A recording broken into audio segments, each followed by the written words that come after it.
जैन साथियों, मैं तीश कुमार पांडे आप लोगों का स्वागत करता हूँ आपके अपने चैनल तकनीकी सेकंड में। दोस्तों, आज 12 अक्टूबर है और आज था पीसीएस का मेरा एग्जाम, जो कि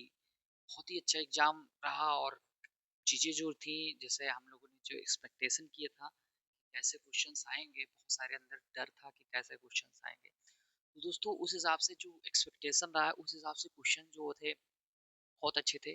और मैं ये कहता हूँ कि मतलब जितनी भी चीजें हम लोगों ने पढ़ी थी इन केस,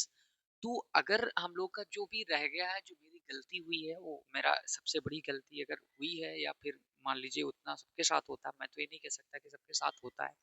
बट मेरे साथ जो कमियां लगी हैं मुझे एग्जाम देते समय, देखो असली जो चीजें होती हैं एग्जाम के टाइम पे, बस यही याद आती है कि हाँ, मतलब जब एग्जाम आप दे रहे होते तो अपनी कमी उस समय जो आपको पता होता है,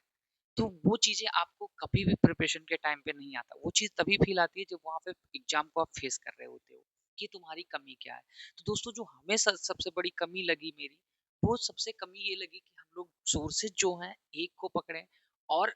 रिवीजन जो है मल्टीपल टाइम करें। भले अगर हम पढ़ें तो एक टाइम पढ़ें, लेकिन जो रिवीजन है हमारा, वो हम एक बार पढ़ें, लेकिन पढ़ें 1 घंटा, लेकिन रिवीजन 3 घंटे करें, तो हम बहुत आसानी से सारी चीज़ों को कर सकते हैं।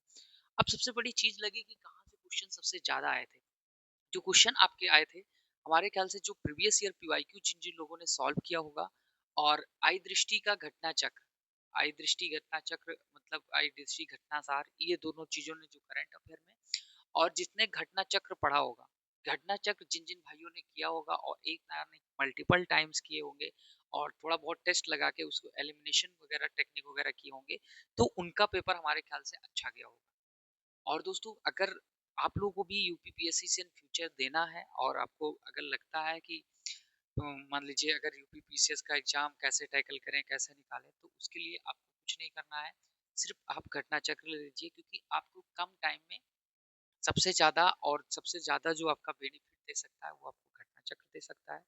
और आप कोई इधर-उधर सोर्स पे मत जाइए, और अच्छे से इसको अगर आप कई बार मल्टीपल टाइम पढ़ के एक अपना सेल्फ नोट्स ऐसे बना लेते हैं, तो हमारे ख्याल से पीपीपीसीएस का एग्जाम पॉसिबल है। ठीक है? तो अब आगे की बात करते हैं कि कैसे क्वेश्चंस कहाँ से ज़्यादा आए थे। तो आपके मॉडरेट सारे थे, जैसे कि अगर मान लीजिए हर एग्जाम में वैसे 10-20 क्वेश्चन, 30 क्वेश्चन, तो हर एग्जाम में करंट अफेयर या ऐसे किसी को आ रहे होते, किसी को नहीं आ रहे थे, तो हर व्यक्ति को 20 से 30-40 क्वेश्चन जो आपको डिफिकल्ट लगते हैं, लेकिन फिर भी मैं कहता हूँ कि इस बार जो कट ऑफ जाने वाली है, कट ऑफ जो है इस बार, अगर कट ऑफ की बात करें,